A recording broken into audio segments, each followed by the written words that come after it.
what are the primary threats faced by the embedded systems? A lot of them. Let's at first understand what is an environment for embedded system. There is a simple electronic system around us, and a lot of them. For example, elevator. It's a small computer inside which control movement of the device.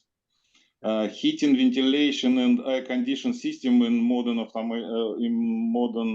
buildings. Also controlled by an embedded system. TV sets, cars on the streets. It's also kind of computers and embedded system. In cars, we count 40, 50 different controllers, different computers, which control different kind of the devices inside of car, especially those car which connected to car sharing system. It's we absolutely can say it's computer on a wheels. So our life conditions depend on embedded system. It's from one hand, and another hand, it's embedded system mostly designed in a manner which do not apply additional security systems. It's not possible to put an antivirus or anti-DDoS system on the top of any embedded devices. So that's a problem, and it's more important. A lot of embedded system used in industrial environment. Powerful pump which provide water to the cities. It's first example. Electricity distribution system, mechanical engineering, and all other system which humans very strong depend on. And so it's and also it's not possible to put any applied security on top of the embedded system which control any mechanical engineering factory machines, for example. So that's the problem, and so we have to provide some kind of new approach to protect those systems. So maybe that's the main threat for embedded systems. Okay, so embedded systems generally have constraints like limited processing power or memory and like real-time requirements. So how do the constraints of embedded system impact the implementation of security protocols? So we have different approaches to protect such kind of the IT systems. Kaspersky has a strong experience to protect a common, let's say, common system like consumer networks or corporate networks and so on. And which is important. We are more than 15 years in the field of industrial embedded system security. Our experience helps us to understand which is attack vectors, which is the main threats in such kind of IT environments. And we provide a number of services and products to protect industrial. Why I say about industrial? Because it's most important to protect him on early stages. And so one of the important services Kaspersky Lab provide to protect its ICS CERT, Industrial Control System Computer Emergency Response Team. It's a set of services allows to make in-depth analysis of the stability of industrial computer system. It's help owners of the system find vulnerabilities in equipment which using embedded system and develop countermeasures to configure them correctly. It's a rich set of the services. If we say about products, KICS, Kaspersky Industrial Cybersecurity.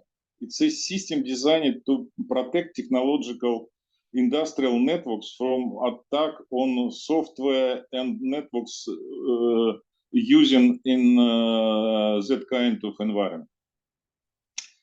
The product analyzes network traffic, detects signatures of the network attacks, and protect network nodes from negative consequences. It's important to say about artificial intelligence we use in such kind of environment.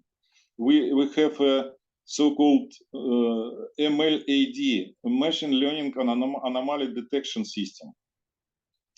Most effectively can be used together with Kaspersky Industrial Cybersecurity. And of course, new approach to protect the system is consists of our new approach,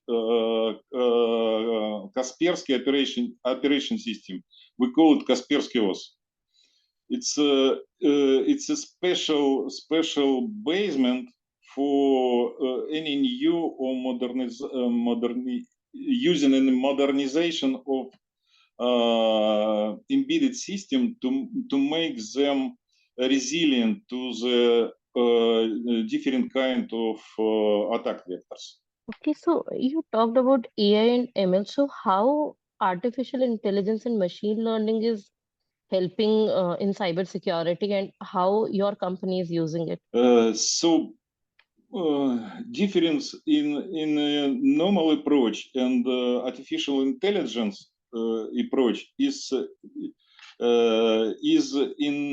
that the artificial intelligence learning the new let's say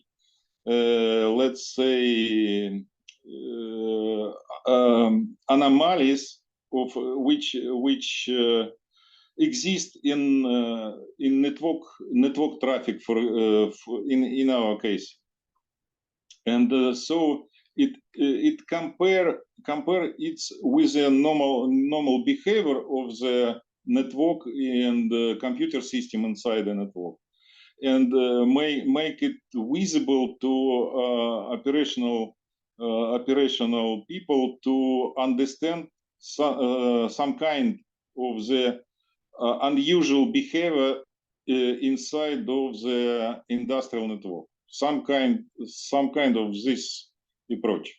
Okay, so how do you balance security requirements with performance and power efficiency in embedded designs? Of course, it's always a challenge and trade-off between those kinds of functionality. But we understand that security it's the same requirements as another functional or business requirements. So we do not ask a question like this if we say about functionality. Nobody asks what is the balance between power and some kind of the business functionality. but a lot of people ask about security, balancing the security and power, for example, or execution speed or something like that. But if we understand that security is the same importance with the functional requirements, we do not ask this question, because we will design the system in a manner like reach all the kinds of requirements: functional, business, and security. How do you address cybersecurity threats different from other vendors? Our main idea is to make embedded system resilient, security, and safe by means of development process, not by additional applied security, but we recommend to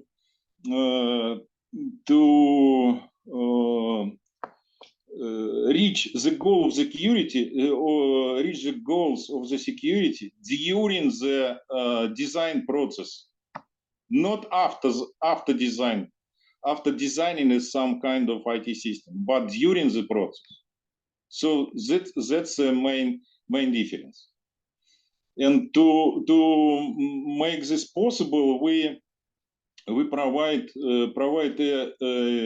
a new technology, new operation system, which can be a very stable base for such kind of the solutions. Okay, so what are the benefits of using microkernel based design for embedded system? Kaspersky OS is microkernel OS, and this allows us to select between important components and not so important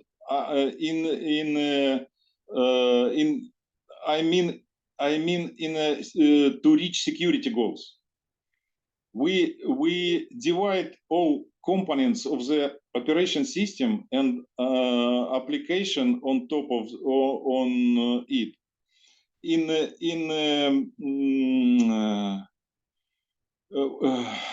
a manner. Is it help us to reach security goals, or is it not for security goals, for another goals, for functional requirements or business requirements, and which we select in important components in that manner. We provide with help of microkernel operation system, we provide so-called trusted execution area for all other components. It means that any other component do not reflect, do not influence to the security goals. So that components, we call it run in a protected, controlled execution environment. And so that help us to concentrate our efforts, make trusted components to reach their goals and as much as possible. So, and from other hand, other component which do not influence on reaching the security goals, it can be concentrated on functional and business requirement. So that balance help us to make trusted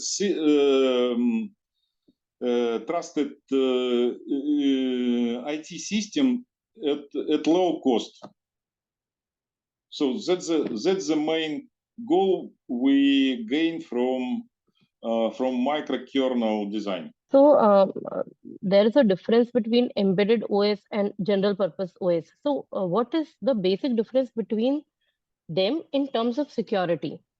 How the security is different in both of them? As I said before, general purpose operation system, if we understand it in a common sense, runs on a computers designed for run any kind of the software in a corporate or consumer environment and so on. So that computers hardware of the computers is designed in understanding that it can run additional security measures. So the focus to gain the security measures shift from the system itself to the additional set of the services like antivirus, anti-DDoS, and others. And if we say about embedded system, we should provide a design of the system, architecture of the system that can be resilient without any additional measures. So difference is in that. Okay, so what are some practical challenges in implementing a secure embedded OS, and how you have addressed them, how they can be addressed? So we provide technology like Kaspersky OS. We provide a methodology which help developers to make their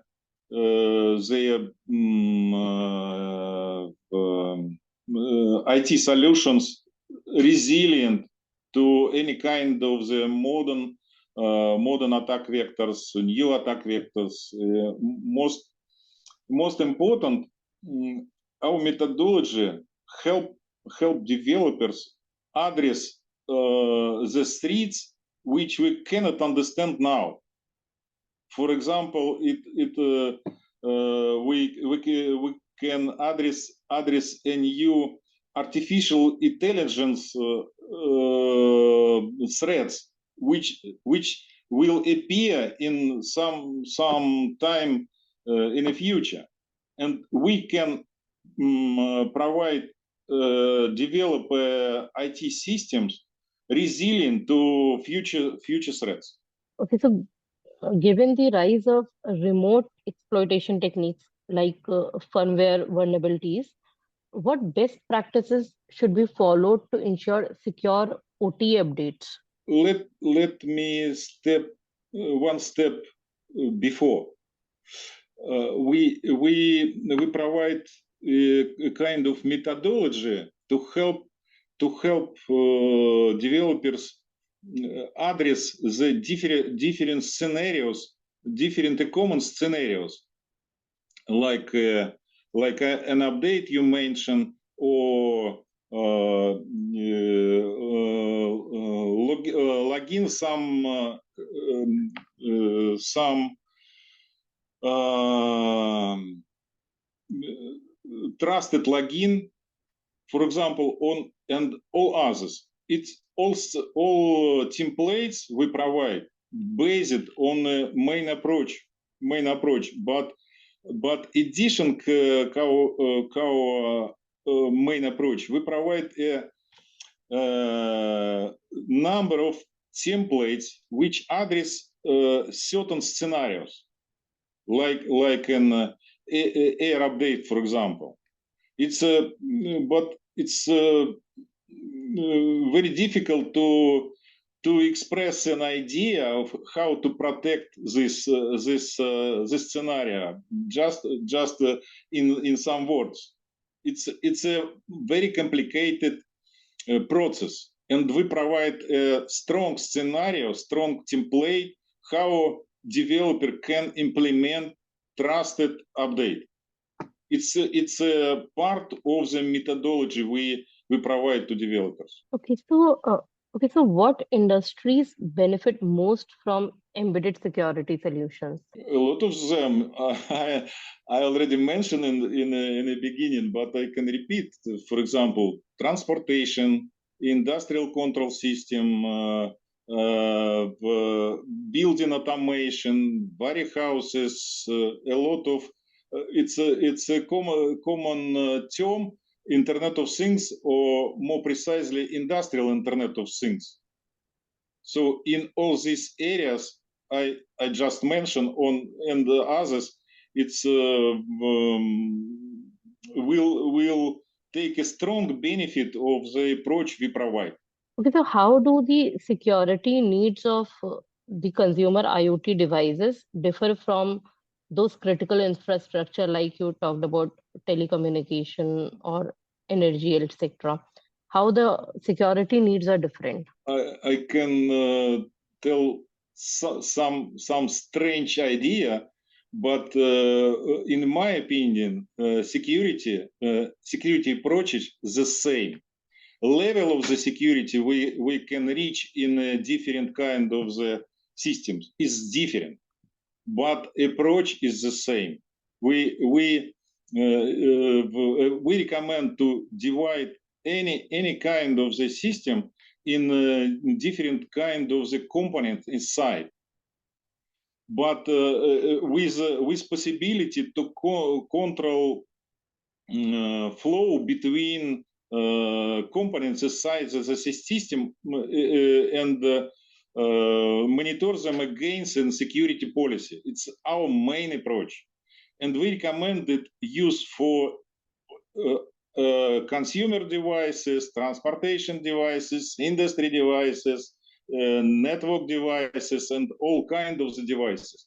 But requirements for different systems should be different, because industry, it's very high, especially atomic industry. It's a high level of the security and safety requirements for that kind of the device, that kind of the devices using in this industry. And then if we say about consumer, it's different level of the requirements lower and different from atomic industry. If we say both poles, this and simple devices for consumer and complex devices for any kind of the industry, there is a difference in the goals. For example, for consumer and corporate devices, confidentiality is the main goal, and for industry, availability is the main goal. So its requirements are different, but approaches is the same. My colleague Nidhi has asked really brilliant questions about the role of security in embedded systems. I want to understand, what does open source mean? Where does open source come in this picture? How does open source, embedded, and Kaspersky all correlate? Open source, it's a very good approach. It helps us to attract attention of the very rich community to some kind of the solution and to reach the goals. And it's a very good site, very good for provide a movement to the good solutions. So, but what does open source mean for you? Is it just an outreach tool? Yes. We also use and open source by providing our code to the open source community. But it's a process for us. Not just in one step we open all our code. It's a step by step. We provide some components as a first stage and another components on another stage, and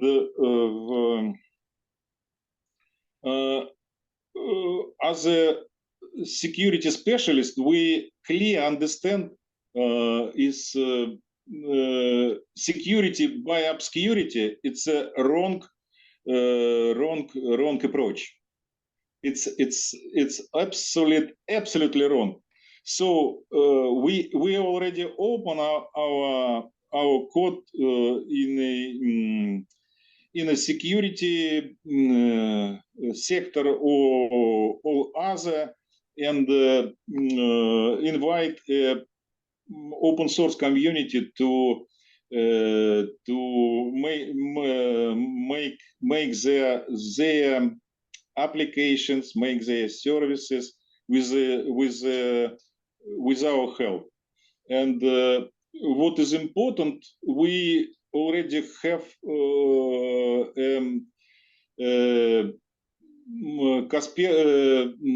freely distributed Kaspersky OS Community Edition. It's any kind of developer, students of high schools and other actors can use it on a free manner to learn our approaches, to make their not commercial solution on the base of our technologies, with our help, with cooperation with the open source community. So how do you, as a company that prides itself on a proprietary security solution, how do you balance that with the demands of open source transparency, the transparency that the open source community demands?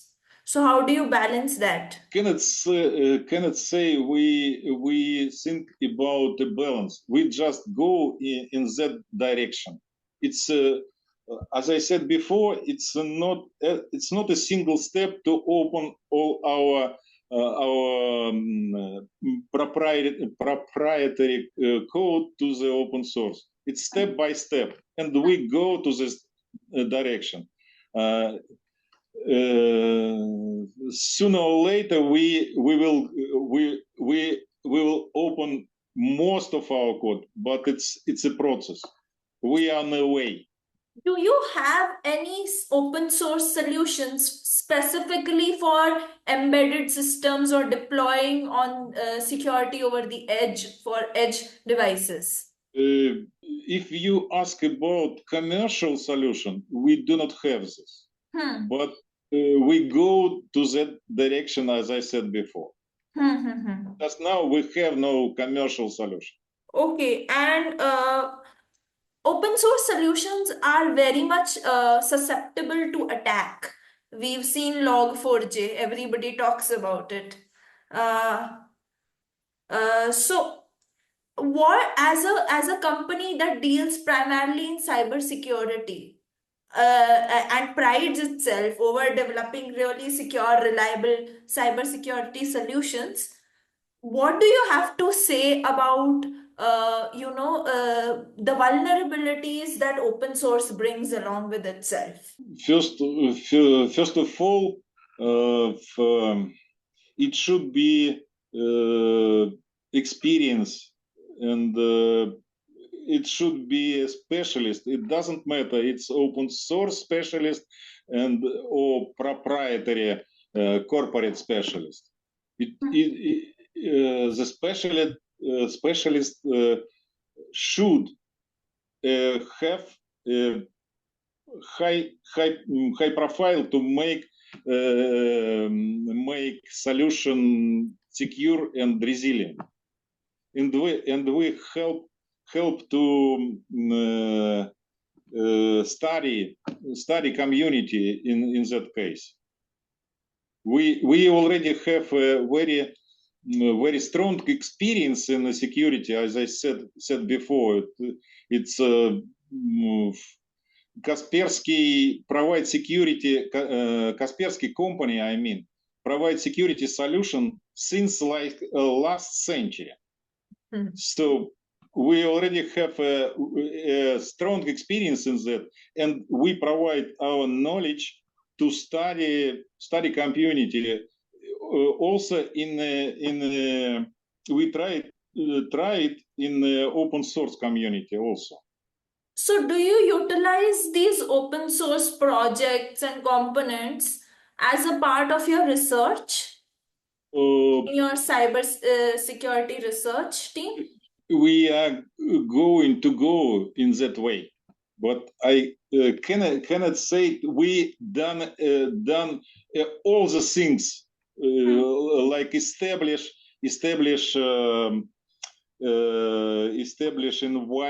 inviting open source to our corporate business, but we are going to that way. So with respect to the products and solutions that you want to talk about, are they primarily related to embedded solutions, or are they general purpose for any software platforms and everything? I cannot say it's a primary goal, but I can say it's important goal. Okay. It's not a single goal for us to go to the open source.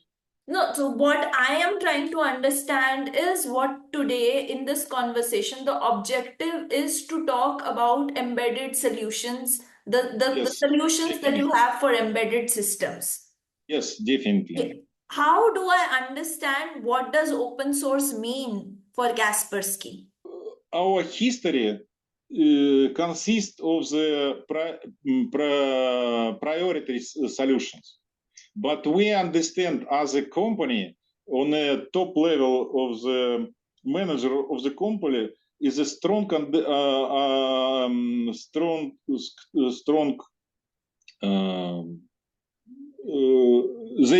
they understand that for us it's open source open another sector of economic for us, so we go to that direction, but we do not have a rich experience in that, but we know we should go there. So what are your key security solutions for embedded systems? What solutions you provide for embedded systems? I already mentioned some of them. First of all, it's industrial control system security computer emergency response team.